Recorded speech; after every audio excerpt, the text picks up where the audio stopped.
1. 시사 안드로메다. 시사 안드로메다. 시사 안드로메다.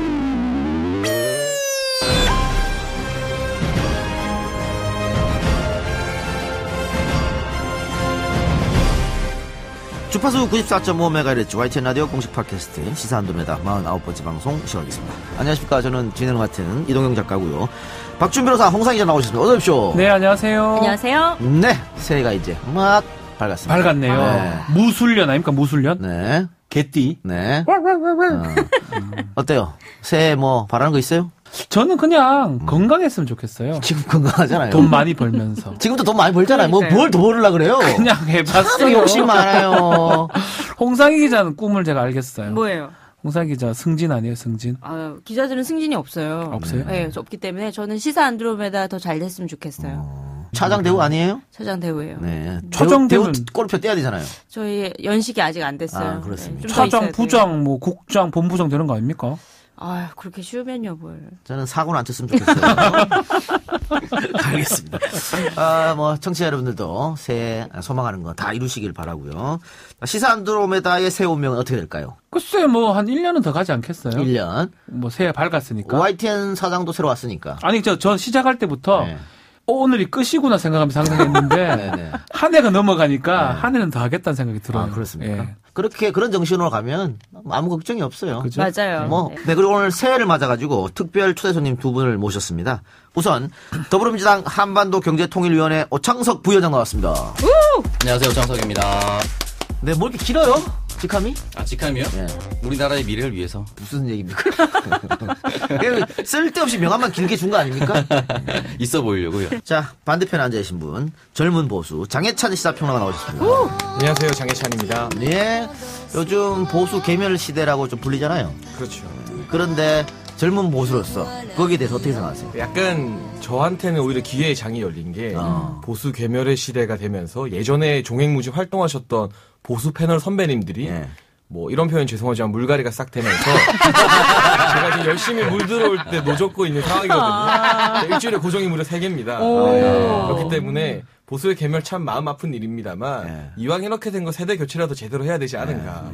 이제 보수에도 저 오창석 부위원장 같은 꽃미남들이 좀 필요하다. 필요하다. 제가 비록 살은 좀 쪘지만 네. 한번 오창석 부위원장의 맛으로 열심히 활동해 보도록 하겠습니다. 잘생기셨어요. 네. 그리고 지금 장해찬 평론가가 얘기했던 그 기존에 있었던 보수 평론가들 그분들이 그 박근혜 국정농단 사태가 터지고 나서도 별반 다를 바 없는 논조를 하고 계시거든요. 그래서 보는 분들이 좀 답답해하는 면이 없지 않아 있어요. 네. 그래서 오늘 뭐 젊은 논객을 모셨으니까 젊은 논객은 또 어떻게 생각하는지 기대가 큽니다. 예, 뭐 잘 되면 정규 코너로 잘 될 것 같아요, 보니까. 그렇습니까? 둘 다 외관이 괜찮고. 제가 두 분이. 징크스가 있습니다. 네. 그러니까 패널로 한번 나오면 반드시 고정이 되는 징크스가 있어서요. 과연 제가 안드로메다에서 제가 그 징크스가 징크스를 있거든요. 깰 수 있을지 아닐지 한번 지켜볼 가치가 있을 것 같습니다. 제일 먼저 저 오창석 평론가한테 민주당에서는 당연히 적폐청산이라고 얘기를 하고 있습니다만 자한당에서는 정치 보복이라고 주장하고 있거든요. 네. 적폐청산에 동의할 거 아니에요. 그렇죠. 어떻게 해서 적폐청산인지 얘기 좀 해봐요. 일단 기본적으로 적폐청산이라고 했을 때 뭔가 잘잘못을 가릴 때 잘못이 끝나야지 사실은 청산이 완료됐다라고 말을 할 수 있는데 지금 재판 과정에 있거든요. 아직 끝나지 않았고 그리고 촛불혁명 때 국민들이 원했던 재판이 아직 최종 판결이 안 나왔습니다. 그래서 그것까지 가야만 정확한 청산이라고 얘기할 수 있지 아직 과정 중이기 때문에 계속 하지 말라라고 정치 보복이라고 얘기하는 건 말이 안 되는 것 같고요. 그리고 국민 지금 체감 경기가 굉장히 안 좋다고 하는데 경제 생태계 복원이라는 의미에서도 적폐청산은 반드시 이루어져야 된다.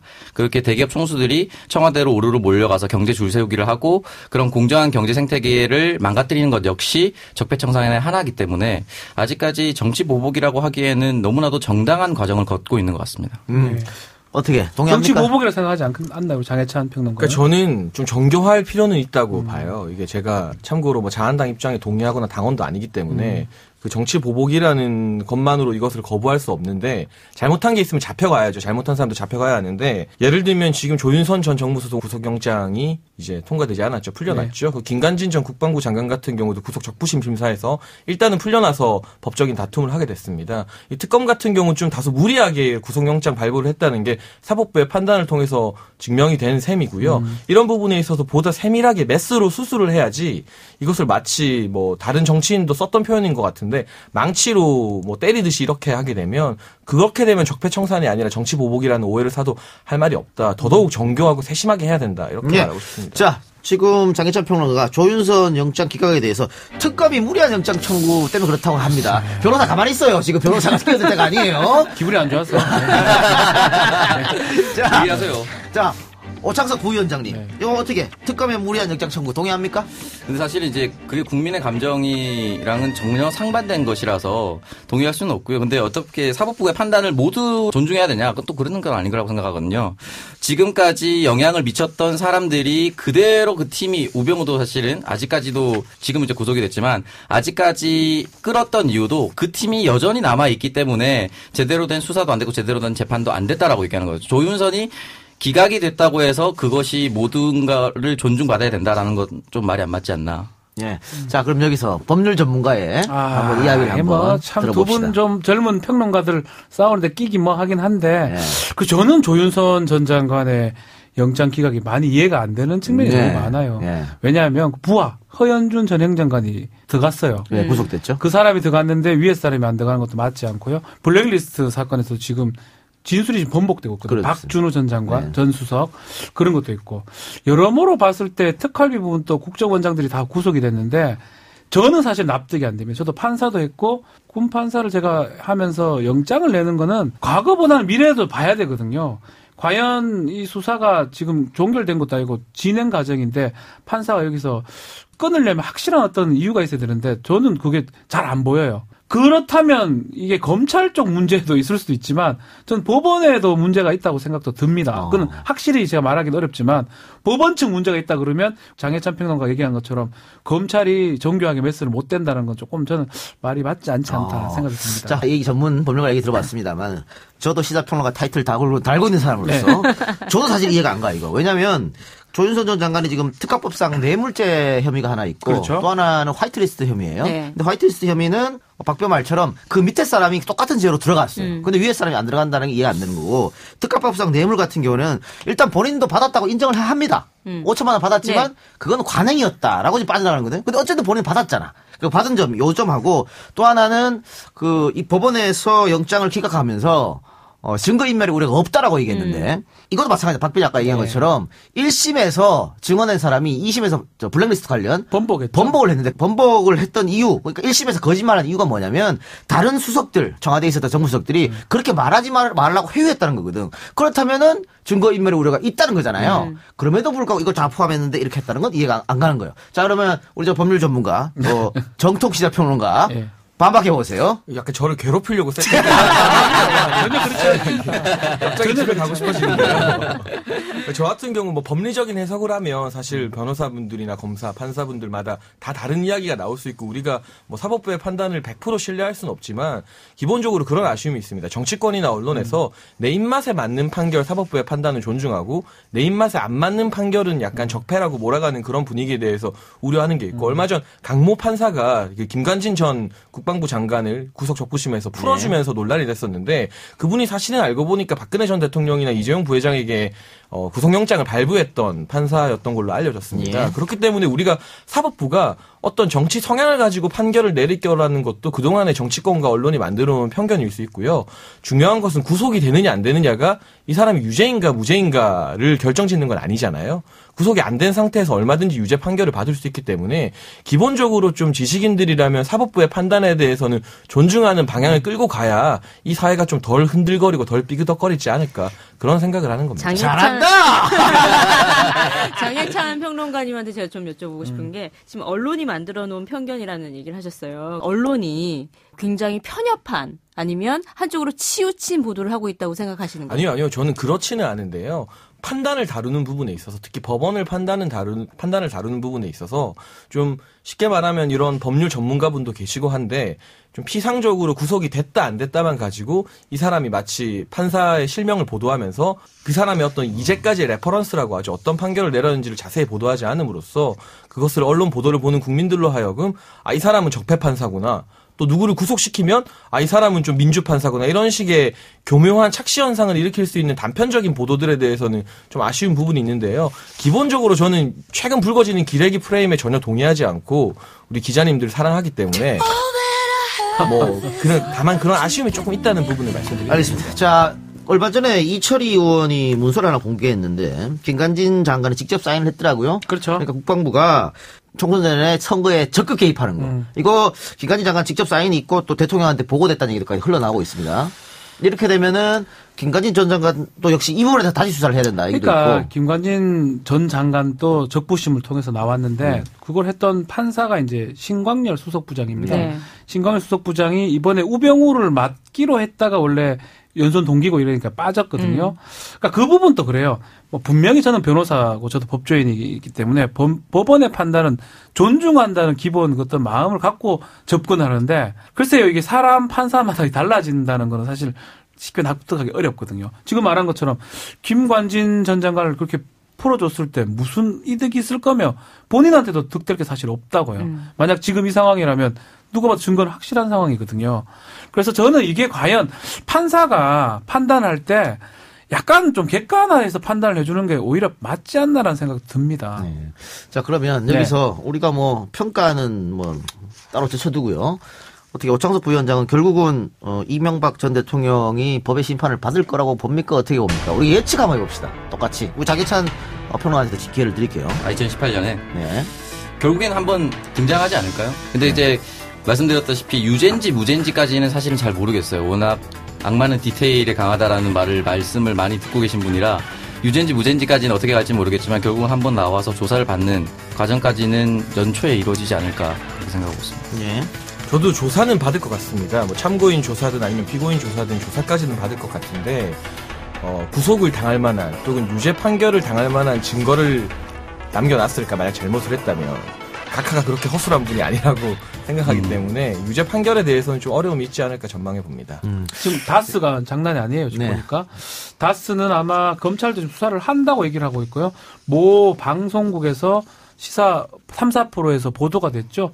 격리 직원이 뭐 80억을 지원차 했었고 여러 사람들이 지금 증언을 하고 있기 때문에 다스 부분이 가장 먼저 들어올까 아닌가. 다른 어떤 우리 블랙리스트나 이거보다는 오히려 다스가 빨리 들어올 것 같다는 생각도 들기도 하는데요. 근데 좀 뇌관이긴 한데 네. 다스가 사실 보수 정치권에 있을 때 바라보면 박근혜 정부가 이명박 전 대통령을 굉장히 싫어했습니다.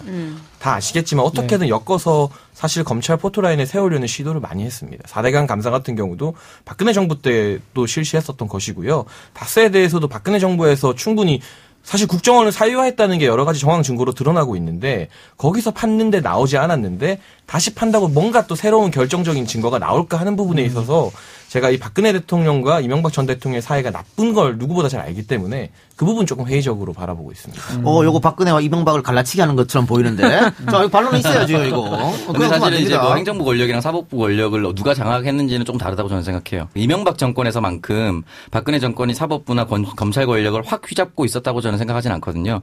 이명박 정권에서 컸던 검찰 라인이 그대로 남아 있었다면 그 사람들이 전이 돼서 박근혜 정권에서 똑같은 이명박 사건을 맡았을 때 수사 시작은 할 수 있지만 결과까지 제대로 이끌어 나갈 수 있었을까라는 생각이 들어서 이번에 좀 다를 수도 있지 않을까라는 생각이 들어요. 참여연대가 지난 28일 날 그 서울중앙지검에서 기자회견을 열고 다시 검찰 조사를 받았어요. 여기서 얘기하면서 공소시효가 사실은 지금 막 끝나는 게 아니라 15년이 더 있다. 공소시효도 더 연장해야 된다라는 주장을 펼쳤거든요. 이 부분에 대해서는 어떻게 생각하세요, 두 분? 이 부분에 대해서는 법조인이 말씀해야죠. 글쎄요, 뭐, 이게 제가 사실 정확하게 알 수가 없어요. 공수처 저는 거의 끝날 거라고 생각하고 있는데, 논거 자체가 이게 맞는지는 모르겠는데, 15년이 있다 그러면 부담이 좀 덜한 건데, 거의 지금 공수처가 끝난 상황이거든요. 다스 부분은. 그래서 새로 할 수 있을지는 사실 저는 의문입니다. 몇 달 안 남았어요, 지금. 네. 그런데 이게 지금 사건이 서울 동부지검으로 가 있단 말이에요. 예. 그러니까 그 부분에 대해서도 왜 글로 갔냐면 중앙하고 동부의 차이예요. 동부에 이제 이런 어떤 특수 관련된 금융 관련된 전문도 있다고 하고 중앙은 조금 문제가 다른 사건도 많이 하고 있지만 윤석열 지검장이 네. 예전에 또 그런 사건을 정호영 특검팀의 파견 검사 아주 불편한 수 있기 때문에 아주 좀 전략적으로 동부지검으로 고발 고소장을 넣은 게 아닌가 이렇게 보입니다. 알겠습니다. 적폐 문제는 거기까지만 하고 지방선거 얘기해 봅시다. 네. 뭐 이제 뭐 지방선거가 코앞이에요. 코앞인데 많은 전문가들이 예상하기로는 뭐 지금 이대로 선거가 치러진다면은 이 구도로 민주당의 압승 야당의 뭐 전멸, 괴멸 이런 얘기 나오잖아요. 네. 자, 그럼 우리는 어떻게 전망하는지 이야기를 해봅시다. 자, 먼저 오창석 부위원장 어떻게 지방선거 결과를 전망합니까?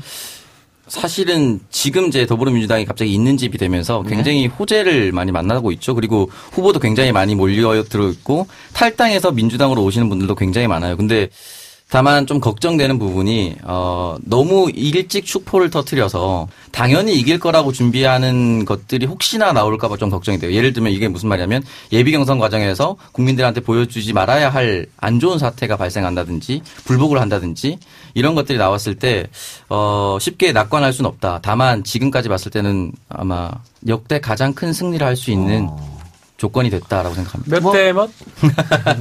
그 오창석 부위원장이 염려하는 건 그런 거죠. 뭐 예전에 네. 노무현 대통령 탄핵 이후의 선거에서 정동영 의장이 노인들은 집에서 폄하 발언. 그거 해서 확 뒤집어진 거잖아요, 그것도. 그것 네. 때문에 그거 아니었으면 정말 절대 다수로 뭐 160, 180석 할 수도 있었지 않습니까? 예. 사실은 지금 당선된 최인호 의원이라든지 전재수 의원이 그 당시에도 예비 경선 지지율이 50%를 넘었었어요. 그 발언 전까지.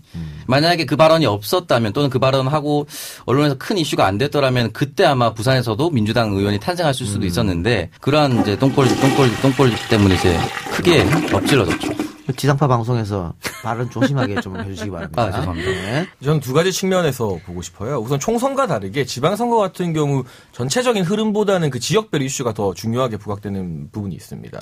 보수 입장에서는 이제 제2의 정동영 의원이나 제2의 김용민 씨 같은 분들이 나타나서 뭐 자살골을 넣어주기를 자살골 굉장히 품위 있는 발언이죠. 네, 자살골을 넣어주길 바라지만 설사 그런 사태가 재발한다 하더라도 총선처럼 전국적인 흐름을 타는 선거가 아니기 때문에요.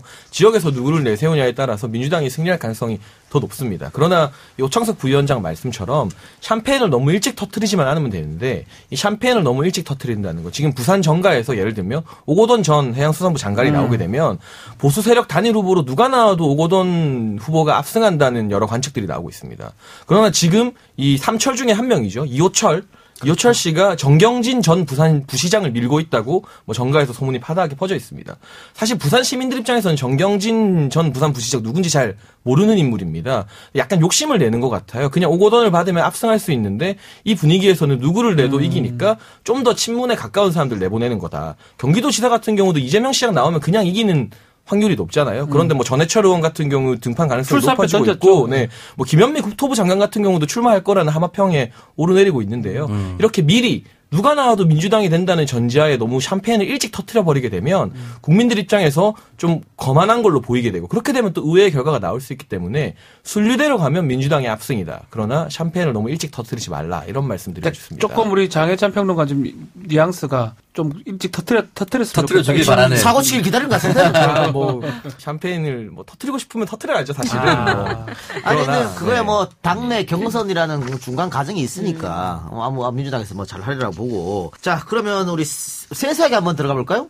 그러죠. 자, 서울시장 네, 같은 궁금합니다. 경우에는 이것도 뭐 우리 어제 박원순 시장이 네. 나왔습니다만 본선보다 경선이 훨씬 어려울 것이다. 이거는 장혜찬 평론가 제가 봤을 때는 이 야당 쪽에 후보가 지금 있나 자, 싶어요. 일단 홍준표 대표가 그렇게 공을 들였던 홍정욱 씨가 홍정욱 씨가 안 할란다! 안 할란다!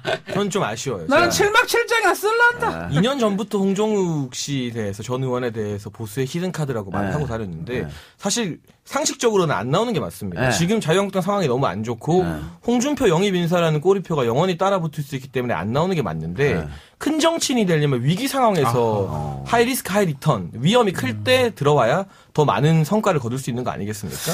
장혜찬 평론가가 지금 딱 홍정욱이면 어때요? 나가요? 저는 큰 정치인 홍정욱이 사실 국회의원 한 번 더 한다고 만족할 사이즈의 정치인은 아니잖아요. 스스로 불출마 선언했었기 때문에 이전 투구의 장에서 상처를 입는다 하더라도 저 같으면 나와야 되는데 이렇게 안전지향적인 선택을 하면 잘못하면 보수의 손학규 같은 존재가 될 수 있다. 굉장히 좀 이 판단에 대해서 상식적으로는 이해가 가지만 이번에는 던질 때가 아니었나 하는 아쉬움이 남습니다. 박기원 캠프에 있었다면서요. 그렇습니다. 박기원 총장 왜 안 나왔을까요? 왜 안 나왔어요? 세계 평화와 인류의 복지 증진을 나오면 지니까 안 나온 거야. 똑같아요. 홍정도 그렇게 나오면 생각하지 지니까 안 나오는 거지. 합리적인 선택이죠. 저는 그렇게 생각하죠. 세계 평화를 위해서 하실 일도 많은데 합리적인 안 선택이에요. 나오셨고요. 그러니까 홍정욱 그 전 의원이 만약에 가능성이 크다 그러면 안 나오겠습니까?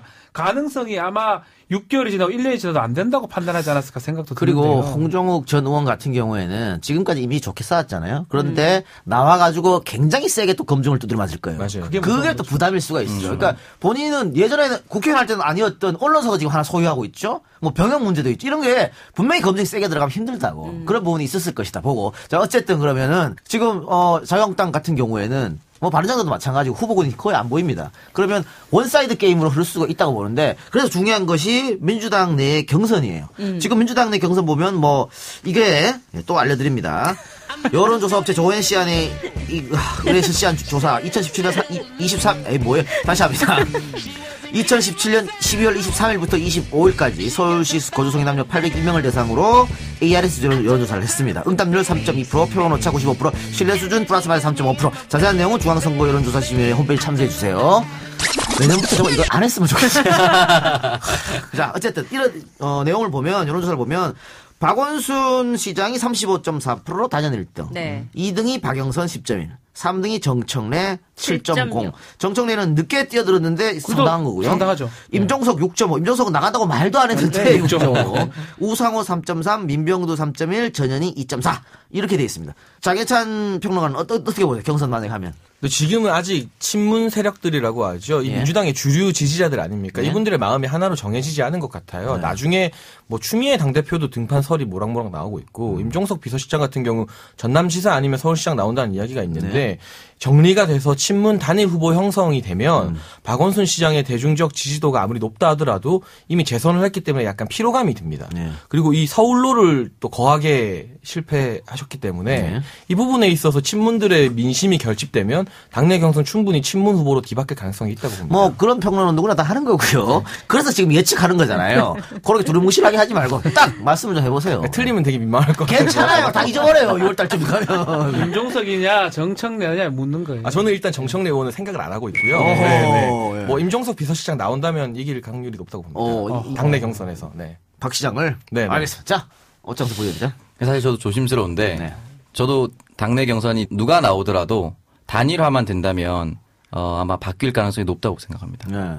왜냐면은 사실은 그 박원순 시장이 처음에 들고 왔었던 소박한 정치, 조그마한 정치들이 임기가 끝으로 가면서 많이 바뀐 게 있어요. 사실 서울로도 마찬가지고 구의역 참사 저도 현장에 또 매년 가는데 아직 해결되지 않은 부분들이 많아요. 아, 어쩌서 부위원장 박 시장을 싫어하는군요. 아니, 싫어하는 게 아니라, 그냥 냉철하게. 또 그런 재발이 하면 안 되니까. 그래서 그런 부분에 있어서 나는 다르게 할 것이다라는 것과 단일화가 엮여진다면 당내 경선에서 어떻게 될지 좀 모를 것 같아요. 아니, 물론 그 두 분의 이야기는 그 민주당의 어떤 지금 주류를 이루고 있는 당원들이 박원순 시장을 썩 좋게 평가하지 않는다는 걸 기반으로 얘기하는 거잖아요. 그런데 이 당내 경선이 뭐 민주당 당원들만 아니요. 대상으로 하는 것도 아니고 50대 50이거든요. 서울시 여론조사 쪽에 50을 하기 때문에 그거는 재선을 한 박 시장이 단연코 앞설 거라고 생각하는데요. 근데 저는 피로감이 만만치 않을 거라고 봐요. 지금 상황에서 여론조사를 단순히 돌리는 것과 실제로 민주당 후보가 되면 서울시장 되는 분위기이지 않습니까? 가능성이 높은데 그런 분위기에서 진검승부 여론조사가 들어가게 되면 정말 시민들이 진짜 다음 시장이 누굴까를 고민하고 뽑아야 되는데 지금 박원순 시장 주요하게 추진하는 정책 중에 하나가 서울 시내 도로 차폭을 줄이고 또 주차장을 줄여서 차량 통행을 불편하게 만들어서 서울시의 차량 대수를 줄이겠다는 이 오너 드라이버들은 도저히 용납할 수 없는 이런 정책들을 막 추진하고 있습니다. 이런 박원순 시장의 어떤 허점들이 상당히 많기 때문에 그 부분이 드러나고 이미 재선한 것에 대한 피로감이 시민들에게 누적된 게 효과가 나타나기 시작하면 그리고 비교적 참신한 얼굴이 임종석 비서실장이나 아니면 뭐 인지도를 많이 쌓은 추미애 대표가 이 단일 후보로 나오게 되면 충분히 역전의 여지가 있다고 봅니다. 그러면 그럼에도 불구하고 지금 다 더불어민주당 쪽만 얘기를 하고 있는데 홍정욱 카드가 없어졌다는 전제하에 그럼에도 불구하고 보수 쪽에서 내밀 수 있는 카드는 누가 있을까요? 지금 안철수 거론되는 대표? 것은 이제 김병준 전 정책실장, 박근혜 정부 총리 후보였고 참여정부에서 정책실장했죠. 영입 인사로 거론되고 본인도 마다하지 않겠다고 하고 있는데요. 뭐 중도적으로 좋은 카드지만 저 같은 경우는 김용태 의원처럼 젊은 카드, 양천이라는 험지에서 3선을 내는 젊은 사람들 설령 서울시장에 떨어진다 하더라도 기회를 줘서 젊은 정당으로 키우는 시도가 필요하다고 봅니다. 아니, 본인이 떨어지면 하겠습니까? 국회의원이 날아가는데 본인은 할까요? 하겠습니까? 그러니까 큰 정치인이 되기 위해서 좀 본인의 생각은 제가 알 수 없지만요. 이 서울시장이라는 기회를 예를 들어 본인이 원한다면 지금 하마평에는 오르내리고 있습니다만 이 외부 영입 인사에 의존하는 뭐 홍정욱, 김병준 다 외부 영입 인사잖아요. 근데 개인적으로 홍정욱은 매력적인 카드지만 이 김병준 교수 같은 경우는 이미 지난 시대의 인물이 아닌가. 지금 서울시장이라는 중역을 내보내기에는 좀 너무 올드하지 않은가. 차라리 미래를 위해서 좀 과감하게 투자하는 모습을 보수당이 보여주면 오히려 파란을 일으킬 가능성이 크다고 봐요. 황교안 카드 어때요? 뭐 생각하고 싶지 않습니다. 저는 김병준 카드는 자유한국당에서 선택하지는 않을 것 같고 김용태 카드를 만약에 선택한다 하더라도 본선에서는 굉장히 어려운 싸움이 되지 않을까. 왜냐면은 새누리당이 깨지기 직전에 가장 먼저 탈당하고 나갔던 사람이 김용태 의원이고 바른정당에 가셨다가 다시 또 돌아오셨기 때문에 거기에 대해서 국민들이 과연 믿음을 또 줄 수 있을까라는 의문이 남아서 좀 힘들지 않을까 싶어요. 자, 홍준표 이야기도 여러 번 나오니까 홍준표 대표 이야기를 좀 해봅시다.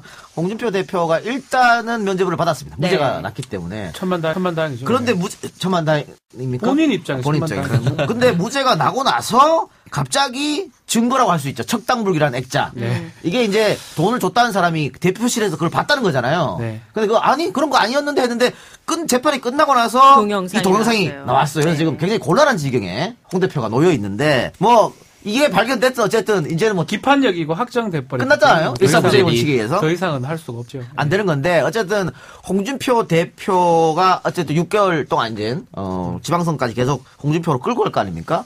그런데 이거를 오히려 민주당 쪽에서 오히려 더 낫다. 홍 대표가 계속 가는 게 우리 입장엔 좋다. 이런 이야기도 있어요. 그게 보면 지금 홍준표 대표가 유해 최고를 제명하면서 또 둘이 막 굉장한 디스전을 했지 않습니까? 그렇죠. 네. 그러면서 폭로전으로 가서 유해 최고가 밤에만 쓰는 게 여자다. 뭐 그런 말을 했다고 지금 난립니다. 어떻게 홍준표 대표가 자유한국당 대표 자리에 계속 있는 게 선거에 도움이 될까 안 도움이 될까요? 사실 마땅한 대안이 없습니다. 당대표 선거 때 상대가 누구였는지 돌아보면 뭐 김진태 춘천의 의원, 원유철 의원이었습니다. 그런 이제 구시대 친박들이 당대표 하는 것보다는 그래도 홍준표가 낫고 저는 이 홍준표 대표가 친박을 제가 거악이라고 표현하는데요. 이런 거대한 악을 쳐내는 한자루 칼로서 분명한 어떤 소명이 있다고 보고요. 개인적으로 홍준표 대표를 좋아하지 않고 지난 대선에서도 지지하지 않았습니다만 이 여당 내 이 암덩어리 종양이 너무나 심각한 지경입니다. 박근혜 정권을 거치면서 친박이라는 정말 소양이 안 된 정치인들이 너무나 많은데 이 사람들을 쳐내는 칼로서 투박하지만 홍준표 대표의 사명이 있다고 생각하는 편입니다. 그 사명은 어떻게 지방선거까지입니까? 지금 당협위원장 다 물갈이했고요. 네. 지선 결과에서 본인이 이제 뭐 부울경이나 이런 광역단체장 뺏기면 내려놓겠다 했기 때문에 뭐 본인의 말에 대해서 본인 스스로 책임지는지는 지켜보면 될 것 같습니다. 어떻게 책임질 것 같아요? 불경 결과 어떻게 예상해요? 근데 보궐에 출마해서 국회의원은 계속 하시지 않을까요?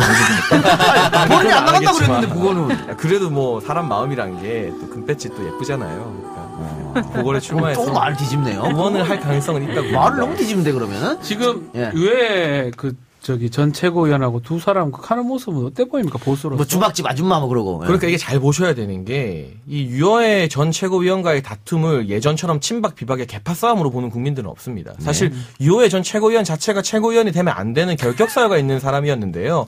이분을 제명시키면서 이 논란이 난 거기 때문에 국민들 입장에서는 비정상이었던 자유한국당이 그래도 좀 저런 사람 제명시키면서 정상화되는 과정이지. 아니 그 당원들이 뽑았잖아요. 그때 당원들이 좀 많이 아픈 상태였잖아요. 편하게 아픈 거 2위였어요, 있고. 2위. 예. 그런 거는 우리가 이 대중을 뭐라고 하면 안 돼요. 당원들을 뭐라고 하면 안 되고 잘 몰랐겠죠. 이런 진면목을 대해서. 그렇기 때문에 정상화되는 과정으로 보지 뭐 심각한 개파 사통으로 보진 않을 겁니다. 자, 그러면 오창석 부위원장, 홍준표 대표가 저렇게 계속 대표 자리에 앉아 있는 게 민주당에 도움이 된다. 참 여러 번 말씀드리지만 홍준표 대표가 자유한국당으로 당대표로 계신 건 사실 국가의 발전을 위해서는 굉장히 도움이 된다고 봅니다. 왜냐하면 사실은 보수 괴멸을 얘기하고 있지만 아직도 저는 보수가 완전히 괴멸됐다고 생각하지 않아요. 흔히 말하는 그 장혜찬 평론가가 얘기했던 거악으로서의 보수는 괴멸되지 않았거든요. 말씀하셨던 게 약간 차도살인 느낌으로 말을 했는데 자유한국당이 정말로 쇄신된다면 흔히 말하는 거악이라는 친박 세력과 그리고 막말 정치인 그리고 누군가 이용했다가 바로 버리는 누군가 정치인을 도구로서 쓰는 정치인들이 다 사라져야 되는데 거기에서 마지막에 있는 사람이 홍준표가 아닌가라는 생각이 들고 내년 선거가 아마 크게 망하고 물러나지 않을까 그런 생각합니다. 자, 자유한국당 얘기도 하고 있고 홍준표 이야기도 하고 있는데 오창석 부위원장이 지금 보수 개멸론을 이야기했어요. 그래서 어떤 분들은 지금 보수가 너무 절망적이기 때문에 이참에 완전히 판을 갈아엎어야 되지 않느냐. 지금의 보수를 대표하고 있는 정치인들이 물러나고 새로운 판으로 교체돼야 보수가 새롭게 태어나는 거 아니냐. 그래서 진보랑 싸울 수 있는 거 아니냐. 이런 주장도 하거든요. 거기 어떻게 생각하세요? 저는 100% 동의합니다. 그래서 서울시장에서도 상대적으로 인지도가 낮더라도 젊고 혁신적인 이미지를 가진 김용태 의원을 등판시키는 게 미래를 위해서 맞다고 말씀드렸던 것이고요. 방송에서도 보수의 물갈이가 되면서 저 같은 새싹이 또 자라나고 있지 않습니까? 이런 현상이 여의도에서도 좀 가속화돼야 젊은 인재들 참 좋은 사람들 많은데 지금까지의 보수가 너무 부끄러워서 어디 가서 보수라고 말하기 힘들어하는 사람들이 많았습니다. 그런 친구들, 성실한 중산층 계층과 보수 그리고 서민이라 하더라도 좀 품위 있는 보수를 보고 싶어하는 국민들을 대변할 수 있는 새로운 얼굴들이 많이 등판했으면 좋겠습니다. 자, 지금까지 보수가 강남 부자들 또 경상도 또 60대 이상 표만 먹고 살았어요. 그럼 앞으로 가면 어떻게 할 겁니까? 60대 이상이 또 시간 지나서 정말 노인이 되고 이렇게 하면 그때는 어떻게 할 겁니까? 그러니까 왜 보수가 젊은 층에게 외면받는지, 그리고 젊은 층한테 사랑받을 수 있는 방법은 없는지. 우선은 보수 정치인들의 뭐 외모를 표하는 게 아니라요. 스타일이나 화법 이런 것들이 너무나 구시대적이었고 정책에 대해서도 사실 저는 박정희 전 대통령의 산업화 모델로 우리나라가 여기까지 왔다고 판단하는데 그 부분을 너무 지나치게 뭐 50년, 60년 가까이 물고 늘어지지 않았나. 이제는 새로운 패러다임으로 결국 정답은 경제에 있거든요. 국민들의 마음을 사로잡는 것은. 새로운 보수식 경제 해답을 내놓을 때가 됐다고 보고 있고요. 예를 들면 이제 최저임금 문재인 정부에서 대폭 인상하게 됐습니다. 그러나 그 피해를 우리 젊은 층 아르바이트 하는 사람들이 기계가 자동화로 대체되면서 최저임금이 올라갔지만 오히려 일자리가 줄어드는 그런 역효과도 예상되고 있는데 그런 부분에 있어서 보수가 꼭 부자만 대변하는 게 아니라 한 번만 더 깊이 생각해보면 오히려 서민들 그리고 젊은 층에게 좀 더 득이 되는 정책을 펼칠 수 있다는 걸 다양한 사람들이 많이 어필하고 젊은 화법으로 많이 소통해야 된다고 봅니다. 그런 의미에서 자유한국당이 하는 거 보면 정책보다는 지금 정부 여당 하는 거 무조건 트집 잡는 형식으로 가고 있어요. 지금도 보면 국정조사 뭐 하자고 하는 게 제천 그 화재 사건 아니면 UAE 그 방문했던 임종석 그런 거 막 자꾸 하는 게 맞는지 아니면 좀 건전한 정책을 하는 게 맞는지 그건 질문 한번 드리고 싶어요. 정치 공세가 아니냐 이렇게 보는 것 같아요. 예. 저는 그 아랍에미리트 임종석 비서실장 간 것 같은 경우는 국정조사까지는 아니더라도 뭐 국회 정보위에서 좀 해명할 건 해명해야 된다고 보는데 이 발목 잡기가 정치권의 관성인 것 같아요. 사실 보수 정부할 때 민주당도 발목 잡기로는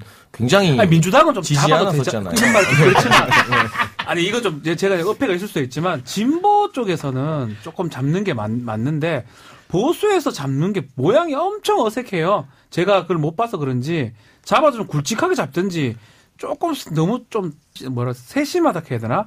이런 생각이 들어서 이분들이 9년 동안 여당만 하다 보니까 야당에서는 굉장히 아마추어적인 모습 보여주고 있는 것 같고요. 네. 뭐 우리 정치가 이때까지 누가 잘해서 집권한 게 아니라 상대방이 못하면 그 반사이익으로 집권을 했잖아요. 이제 그런 패러다임을 좀 차세대 정치인들이 깨야 될 것 같고 아직은 9세대 정치인들이 리더이기 때문에 뭐 민주당에서도 오창석 부위원장 같은 분들이 그런 패러다임을 깨서 좀 멋진 정책 제시해서 그런 모습 보여줬으면 좋겠고 자유한국당에서도 마찬가지 대안을 제시하는 정치인들이 나왔으면 좋겠습니다. 네. 민주당이 야당일 때도 발목 잡았다. 글쎄 그건 발목 잡기라기보다 정당한 명분이 있었던 활동이 아닌가라는 생각이 들 수밖에 없는데 지금 뭐 당연히 다 드러나고 있지만 국정 대선 개입 사건이라든지 이런 것들이 어마어마했었기 때문에 그걸 발목을 잡고 일부러 정치적인 공세를 하기 위해서 했다라고 하기엔 조금 어폐가 있지 않나. 지금 같은 경우는 예를 들어서 지금 자유한국당이 했던 게 아동수당 같은 거를 내년 지방선거 이후에 주겠다. 이런 걸 했거든요. 이건 100% 발목 잡기죠. 네. 앞서서 그 장해찬 평론가가 얘기한 것처럼 보수가 살려면 정치 신인이 나와야 된다. 근데 지금 자유한국당 당무감사위원회가 62곳의 당협위원장 교체하고 또 혁신위원회 사는 게 지금 여성과 청년에 대한 공천을 확대해서 내년 지방선거에 출마하는 후보 50% 이상을 정치 신인으로 공천하겠다라고 얘기를 했어요. 이게 근데 현실화가 될까요? 뭐 이게 혁신위에서는 분명히 뜻을 밝히고 있기 때문에 홍준표 대표 같은 경우도 사실상 공천권을 쥐고 있잖아요. 그 부분에 대해서 의지를 보여준다면 그게 불가능하지만은 않을 것 같고요. 지금 2기 혁신위원장인 김용태 의원 같은 경우는 프랑스의 마크롱 대통령에게 영감을 굉장히 많이 받았습니다. 근데 마크롱 대통령의 앙마르슈 같은 경우는 지난 총선에서 거의 절반 가까이를 정치 신인 그리고 청년들, 여성들에게 배정해서 대승을 거뒀는데요. 그 부분 자유한국당이 벤치마킹 하려는 것 같고 50%라는 수치에 집착할 게 아니라 그동안은 모창석 부위원장 잘 알겠지만 민주당이든 자한당이든 청년과 여성들이 공천 받는 게 굉장히 어려웠습니다. 그런 문화 자체가 좀 개선되기만 한다고 해도 의미가 있지 않을까 싶습니다. 김용태 의원을 지금 한 6번 정도 언급합니다. 좋아하나 봐, 김용태. 뭐 짝사랑하는 걸로 합시다. 네. 아니, 근데 김용태 의원 같은 경우에는 새누리당 탈당하고 나가면서 그렇게 비판하고 저당 없어져야 나 한다고. 절대로 안 들을 줄 알았어. 절대로. 저런 당 폭삭 망해야 되고 그 새로운 보수가 태어나는 그랬다가 다시 들어. 그런 철새를 존경할 수 있습니까? 제가 존경한다는 말은 한 적이 없고요. 지금 자주 언급하는 이유는 서울시장 후보로 언론에 오르내리고 있고 이번에 혁신위원장이 됐기 때문에 이제 뭐 자유한국당에 사실 언급할 인물이 많지 않습니다. 안타까운 현실이지만 누구를 언급하겠습니까? 제가 춘천의 김진태 의원을 언급하는 것도 이상하고요. 황교안 전 총리를 언급하는 것도 좀 사리에 맞지 않는 것 같아서 개인적인 감정이 아니라 현재의 정치 현실상 언급할 수밖에 없는데 이 바른정당의 분화 그리고 자유한국당의 통합 이 부분에 대해서는 당시 관여했던 모든 보수 정치인들이 평생 짊어져야 할 숙제라고 생각합니다. 네, 그럼 오늘 방송은 여기서 마치기로 하고요. 두 분 수고해 주고 두 분은 가지 마시고요. 저 팟캐스트 버전까지 계속 같이 합시다. 네, 엔딩곡 듣기 전에 우리 공개 방송 예고 좀 해주세요. 언제 합니까? 네, 지금 저희가 스마트폰 YTN 앱을 설치하시면 거기 시사 안드로메다가 보여요. 네. 시사 안드로메다를 클릭하시고 공개 방송 신청을 해주시면 됩니다. 자, 지금 두 분 하세요. 지금 두 분. 예, 깔아가지고. 예. 네, 알겠습니다. 성함하고 연락처만 알려주시면 무료로 1월 4일 오후 7시 상암동 YTN 본사 1층 공개홀에서 하는 시사 안드로메다와 수다맨들의 콜라보 공개 방송을 보실 수 있으십니다. 아, 그래요. 많은 참석 부탁드리고 300석이니까. 네. 자, 오늘 선곡은 처음 오신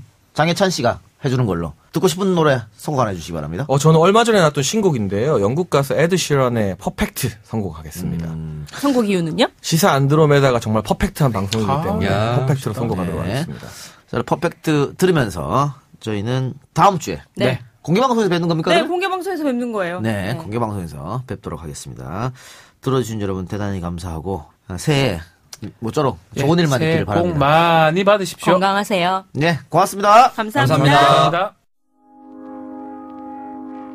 I found a love for me.